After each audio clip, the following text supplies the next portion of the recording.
All right, guys, here is your video tutorial on how to complete your vector art travel poster. You can see all of the criteria and the steps to begin this project here on your Google Classroom assignment.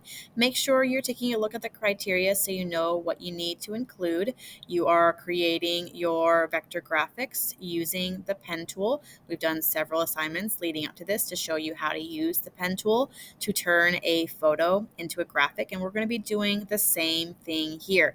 You guys will be researching the destination that you would like to show on your travel poster, researching iconic places, people, animals, things like that, that really kind of, are a example of what you'll find when you travel to the destination that you've chosen. You must include a location and a travel slogan with the text tool as part of your design. You'll have a foreground, a middle ground, and a background. And again, researching the destination, thinking about the iconic imagery associated with that place. What is that place known for? What kinds of things do people visit when they travel there? What kinds of people will they interact with? All right. So we have several examples of posters. We did a whole Nearpod learning about the golden age of travel, and we looked at lots of different examples of posters in that vintage travel poster style. And we also took a look at some previous student examples, and these are all linked to your assignment as well. You have your examples. We have the link to Photo P. We also have the link to unsplash.com, which is a photo library full of beautiful, high quality photographs that are copyright free that you can use as references for your travel poster.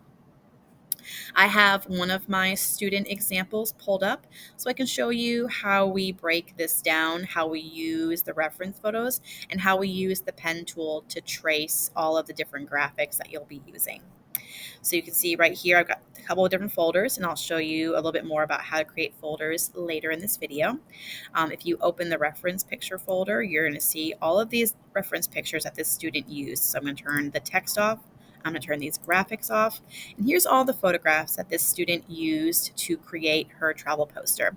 She did Bora Bora, which is a tropical destination that has dolphins and palm trees and these neat little cabins that are built over the water that people can stay in for their vacation. So she used all of these photographs and she traced them with the pen tool to create her graphics. So I'll show you a little bit more about how she did that.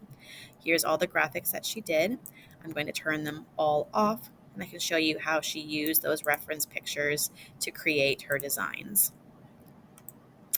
So she started off with this mountain and she traced with the pen tool, and here's the top of it. She used the gradient tool to fill in with color, and she even added a second layer, just kind of showing a little bit more of that foliage and that vegetation that exists on this mountain. You can use the gradient tool to show a shift in color, and it just kind of helps you give the sense of depth in your artwork. Notice that she didn't trace each individual little rock and bush and tree. She made a silhouette, an overall shape, and that really created a sense of, simplicity in this design. So after she had done her mountain, she had this beach, and she had a couple of different huts that she used to create this little vacation home and the beach right here, just using simple shapes with the pen tool, filling them with gradients. And then she had a palm tree that she used as a reference. She created the trunk, tracing with the pen tool, and then created the leaves. So it was two different shapes that she created to create her palm tree here. Again, using gradients to show that sense of depth. You can see the gradient right here in the trunk where it's lighter towards the bottom and then it gets darker towards the top. And that kind of gives it the sense that there's a shadow here where the leaves are kind of covering that part of the trunk, making it darker. All right. So she also had her little cabin here. We took a look at that already. And then she had this little dolphin, and she just took a simple little trace of the dolphin and filled it in with a gradient again.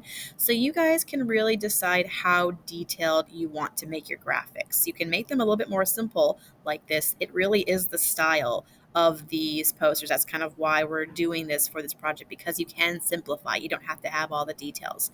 What you want to keep in mind is that you need your graphics to be recognizable. So I'm turning all of the photographs off now, and we'll just kind of go from the bottom up. She has just a square for the sky. She has a couple of cloud shapes that she just freehand drew with the pen tool. She's got her mountain and the trees around her mountain. She's got the water, palm tree, her pieces of her little vacation hut here all together. And then her dolphin was on top. It was the last thing that she did.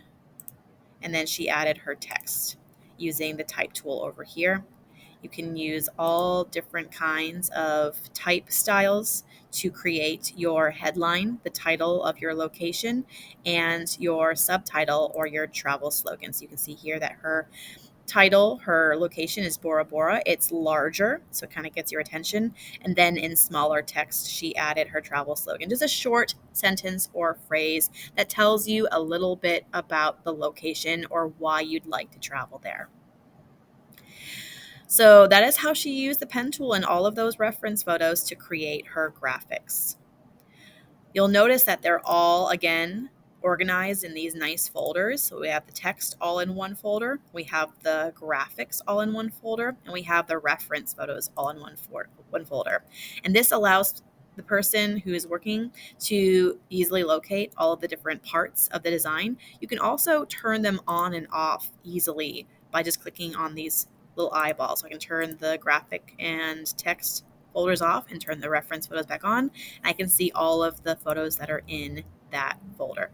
And I can turn them on and off individually as well, but having them all in this folder allows me to do that all at once. And it's just an easier way to work.